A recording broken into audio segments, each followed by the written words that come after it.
Hello YouTube, Dave here again. Welcome back to my review of the Curse of Strahd, adventure put out by Wizards of the Coast for 5th edition Dungeons & Dragons.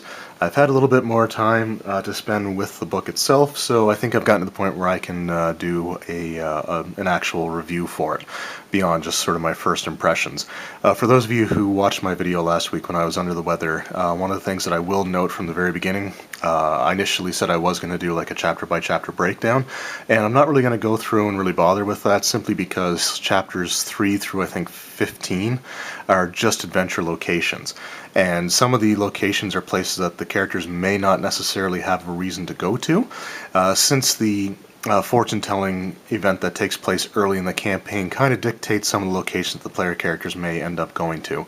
So I'm not really going to go through that so much. I'm just going to kind of go over my views of the campaign itself, some of the aspects of the adventure that I think are important to note, and we'll just kind of go from there. So without further ado, we'll start the review. So as I mentioned in my first impressions video, Curse of Strahd is really sort of an update and a retelling of the original classic Ravenloft adventure, and it takes very heavily from this. The campaign starts in one of a few different ways. There's a few different plot hooks that they have available. One is the player characters are in a tavern when a stranger comes in and basically delivers a message to them. That plot hook is basically taken almost word for word from what it was in the original adventure. Now that's one of the plot hooks. We'll get into the other ones here in a bit of a moment, but I'll just go over again some of the aspects of this adventure. One of the things that it says is that it is designed for characters levels 1 through 10, and that is more or less true, but the campaign itself doesn't really begin until the player characters are 3rd level. So it's kind of like Princes of the Apocalypse, which said it was for characters levels 1 through 15. But if you start as 1st level, there's actually another adventure or quest that the players go through that's presented much later in the book. Now, I actually really like the introductory chapter. If you play the 1st level characters, it's called Death House, and it's everything that Ravenloft really should be. It's creepy, it's atmospheric, it really sets the tone of, you know, what the rest of the campaign's going to be like. So I highly recommend starting the player characters at 1st level, just and you know, play this chapter through. The thing I don't like about this particular introductory chapter is that it utilizes basically the worst of the plot hooks to get into it. So the different plot hooks that they have are the one where a stranger comes in and sends an invitation to the player characters to visit basically the land of Barovia.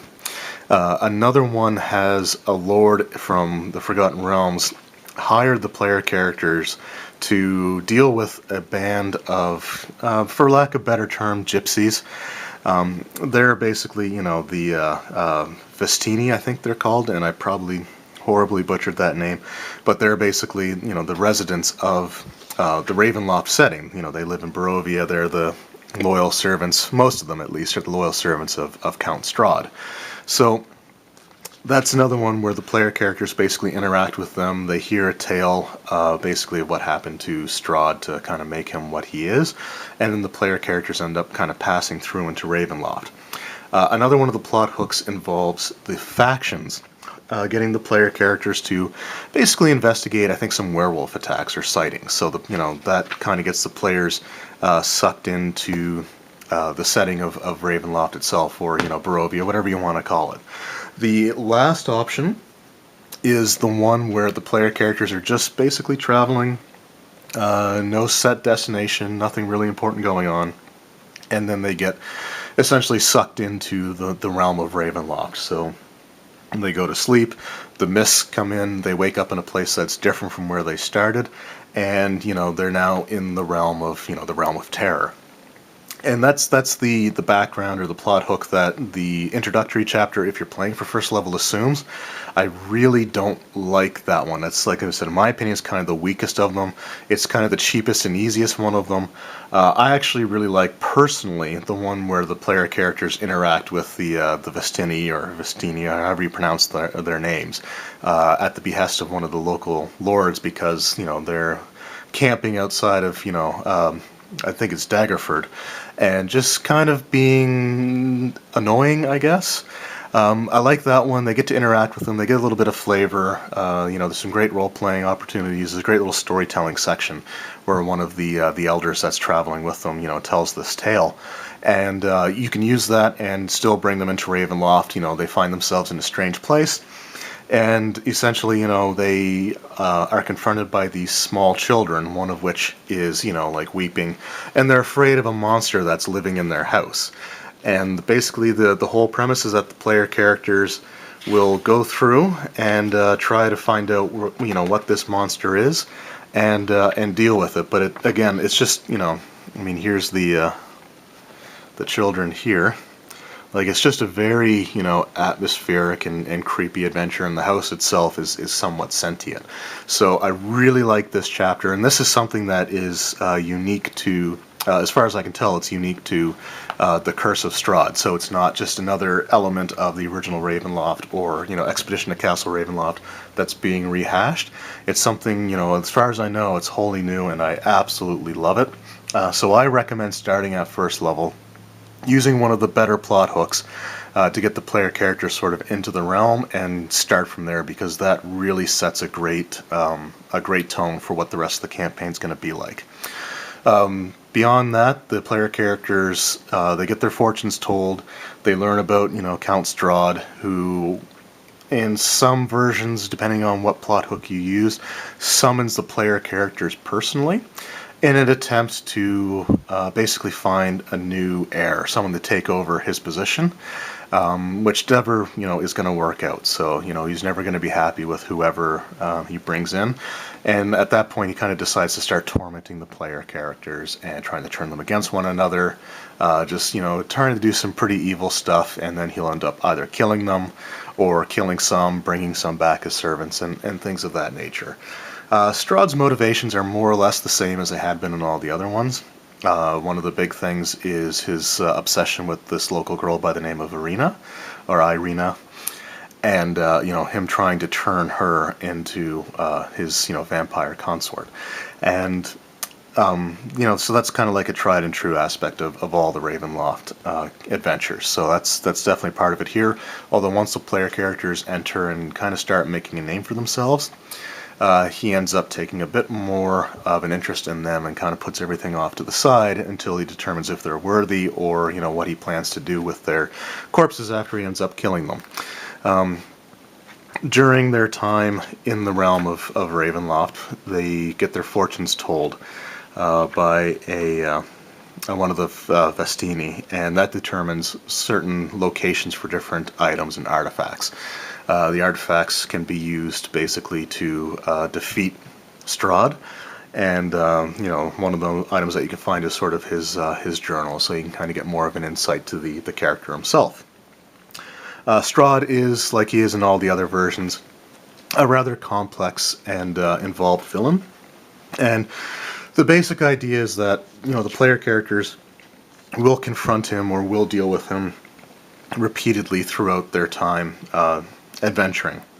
Now, that means that, there's going to be several occasions where Strahd will probably attack the player characters, while they're out adventuring, looking for items, looking for, an ally to help them defeat Strahd. And during these encounters, one of the important things is that he's not actually looking to defeat the players, he's looking to test them and see if any of them are worthy. So if you end up using encounters with Strahd, keep in mind that, if you fight him out in the wild, he's basically, just trying to test the player characters. After a few rounds, he will likely take flight or, leave the battlefield and leave the player characters, whether it's going his way or not.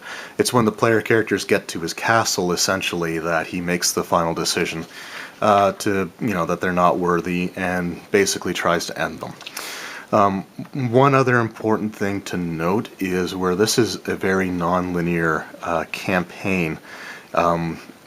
One of the traps that newer DMs may fall into is expecting you to go through basically the chapters in the order that they're presented, because it's a lot of the other campaigns have done precisely that, and you can't really do that with this particular campaign. In fact, it basically has a breakdown of the different levels. Even though Chapter 4 is Castle Ravenloft, you really don't want to go there right away. It's more designed for characters that are 9th level, at that point to actually start braving the castle. So if you're starting with 1st level characters, even if you get up to 4th or 5th level, you really don't want to start putting them into the castle at that point. So here's the chart showing where the character levels should be by the time they enter certain areas. So that's basically something to definitely keep in mind. So even though Chapter 4 is Castle Ravenloft, you really don't want to put the player characters there when they're anything really less than 9th level, 8th or 9th level. The campaign is designed more along the milestone experience system. So it tells you at certain points, plot points and certain accomplishments, when to give the characters their level. So it even does it in the introductory chapter, where when they reach a certain point of the adventure, when they uncover a certain thing, bit of information or knowledge, then that's when you would essentially give them a level up. So you're not doing it solely based off of experience points or combat. So it's another thing to kind of keep in mind, is that it's not going to be as combat intensive. There's a lot of role playing, a lot of potential for some interesting storytelling in this one. So that being said, how different is it from the other incarnations of Ravenloft? It's very similar to the other versions, specifically very similar to the original Ravenloft. Again, it takes one of the plot hooks word for word. And it's what it really was meant to be, was a retelling of the actual original Ravenloft for a new generation. It's not quite the same as Expedition to Castle Ravenloft, although there's a lot of similarities. You're still going through the castle, still fighting Strahd, but his motivations are a little bit different than they are in this particular one here. This one definitely follows the original. So that said, a lot of my initial concerns, I guess, when I did my first impressions video, still kind of hold up, although I'm not as set on them as I was before. So, for example, if you've played the original Ravenloft, if you played Expedition to Castle Ravenloft, you really kind of know exactly what you're getting into with Curse of Strahd in terms of the overall objectives and overall what you're going to end up doing. It's still the same. You're trapped in the realm, in this case, against your will, so you're trying to defeat Strahd to get out. You're still going to be searching for the icon of Ravenkind. You're still going to be looking for the Sun Sword, or the Light Blade, whatever. I can't remember the exact name of it at this point, but you're still looking for the same weapon.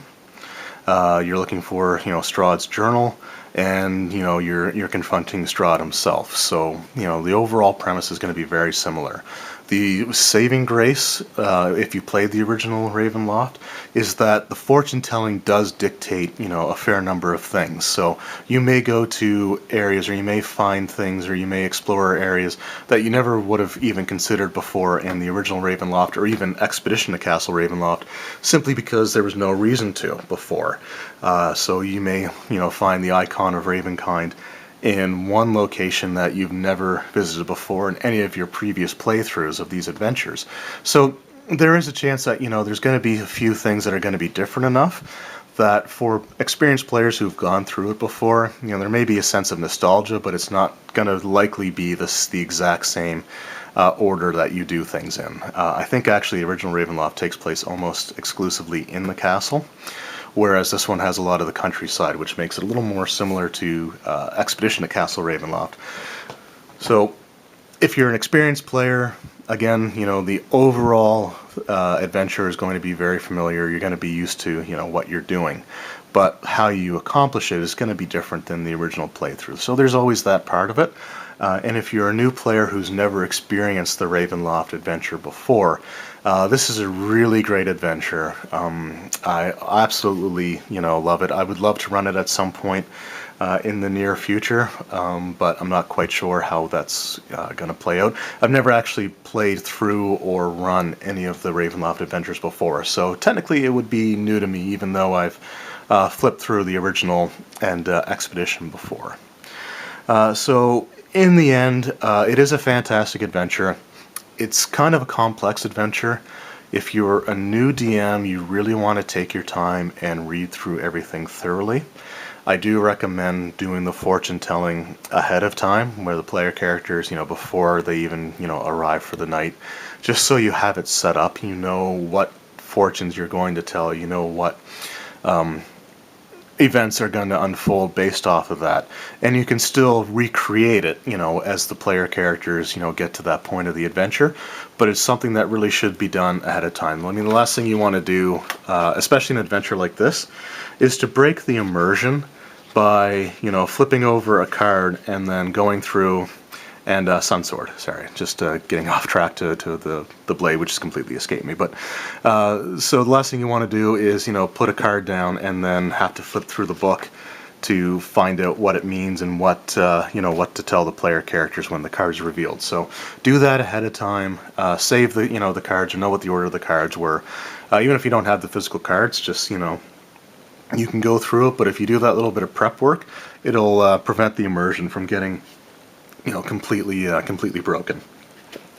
Another thing that I noticed, and I'm not sure if it's intentional, but when I was going through the items in particular, there's one item that just kind of looked like it stopped its explanation without telling me what it was for. And I noticed it for Saint Markovia's thigh bone. So it goes through and it gives a description of it, gives a little bit of background. It requires attunement, but it doesn't actually say what it does, like what its effects are. It just basically, gives the background of it, but no statistics, no, it counts as this. I mean, with the Sun Sword, it doesn't really go through a lot of like the statistics, but it does say that it features the properties of the Sunblade. And this one it doesn't mention any of that, so I don't know if it was an oversight. There may be some errata for that. I'm not sure. I haven't really had a chance to look that up. But if you're wondering what the thigh bone does, reading through here, unfortunately, you're not going to learn a whole lot. So I'm hoping that that's something that they might fix. Maybe it was a misprinting where it just doesn't say it. But that's one item that doesn't actually say what it does. So it's sort of a minor nitpick. It's not one of the plot crucial items, so it's not like, not knowing what the Sunsword does, or what the holy symbol of Ravenkind does, or, anything like that, the icon of Ravenloft. It's not something that's so plot crucial that, not knowing what it does is going to be an issue. But it's still something that is missing from the write-up, and I thought it was important to kind of point that out. Other than that, it is a fantastically written adventure. It's a very atmospheric adventure, and I think it's a great journey to one of the more classic and iconic first edition AD&D adventures. I do recommend it for most groups, but again, if you've played through the other two versions that I have here, it's probably going to be more of the same. I don't think there's really enough different about it. That it might not become sort of, I'm not going to say tedious, but it's not going to be as exciting, or, any illusion of mystery is going to be kind of gone, because you know what the adventure is because you've gone through it before. The introductory chapter, Death House, absolutely fantastic. Even if you just run like a one-shot for first level characters, it's an excellent adventure, and I would run that even if I don't run anything else in the campaign itself. So that said, we also have a look at the cards here. You can photocopy these if you want, or you can buy the actual physical set if you wanted to do the fortune telling with. There are steps for doing it with just regular playing cards. I was kind of hoping that it was going to be similar enough to the expedition to Castle Ravenloft that I would be able to do the tarot reading using the 3 Dragon anti-cards that this adventure gives you, but it's kind of different enough that it's not quite going to work. So unfortunately, you kind of have to use regular playing cards or these either photocopied or a physical copy. So I'll kind of discuss more about the physical copy in my follow-up video that I have, which should be coming out a couple of days after this goes up. And of course, once again, we have our handouts, the journal excerpts, letters, or anything that's sent to it. And it goes back to my original, again, what I said in my first impressions video. It's kind of a problem that some of them are written in cursive.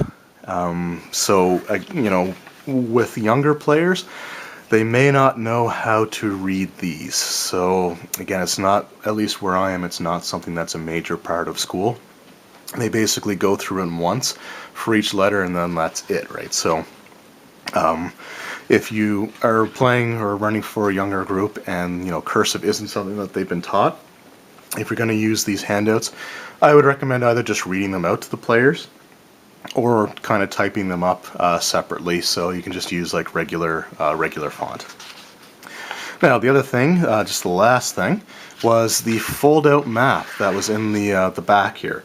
When I did my first impressions video, I was a bit concerned about how I was going to get it out, because it was done with like the perforated lines that you have to rip across.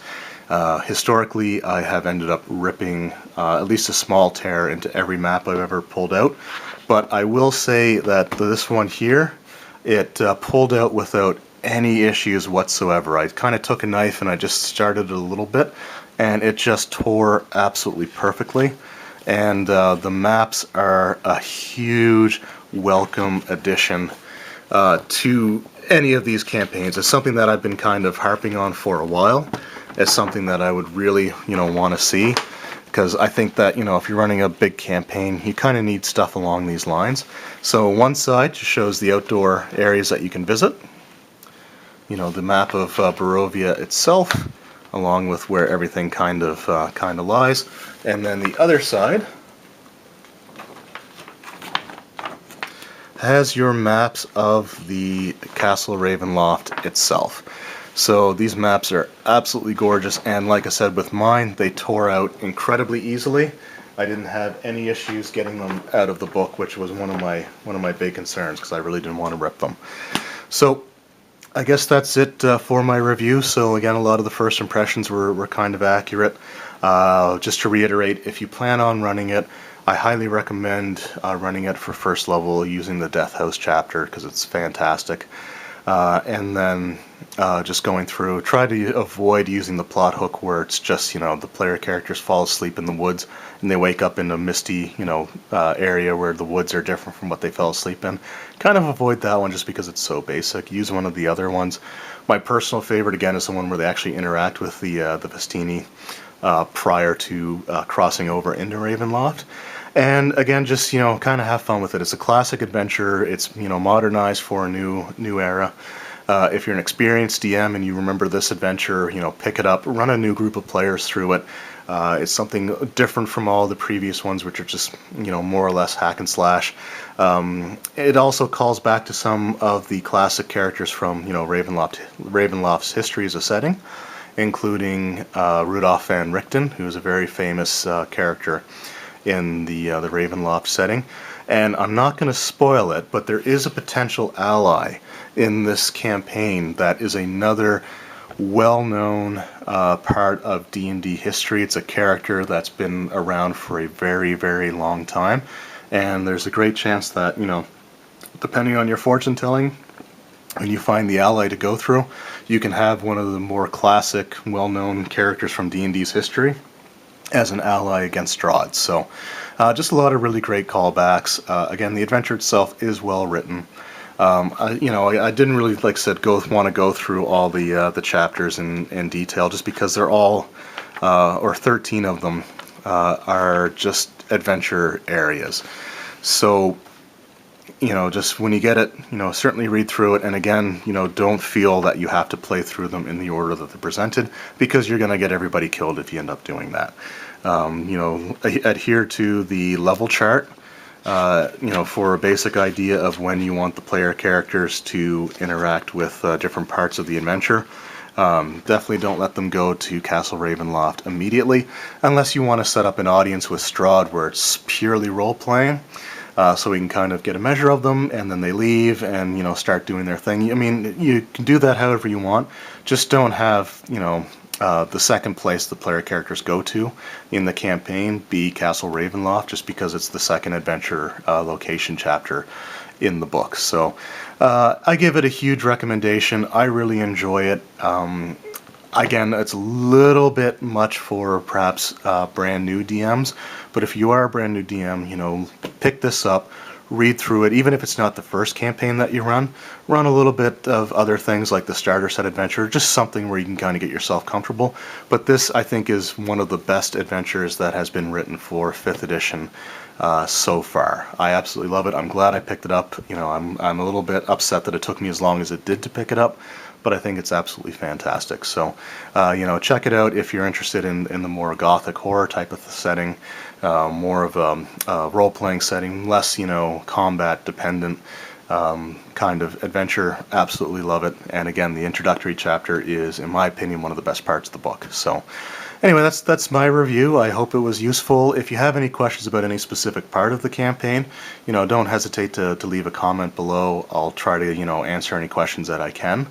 But again, I just didn't want to get into boring details about, 13 different adventure locations, where that's most of what the book entails. So anyway, I hope you enjoyed the review. I hope you found it helpful. And again, stick around, and in the next day or two, I am going to be releasing a sort of a supplementary video to this, where I discuss a product that's directly connected to the Curse of Strahd. So again, thank you very much for your time, and we'll see you next time.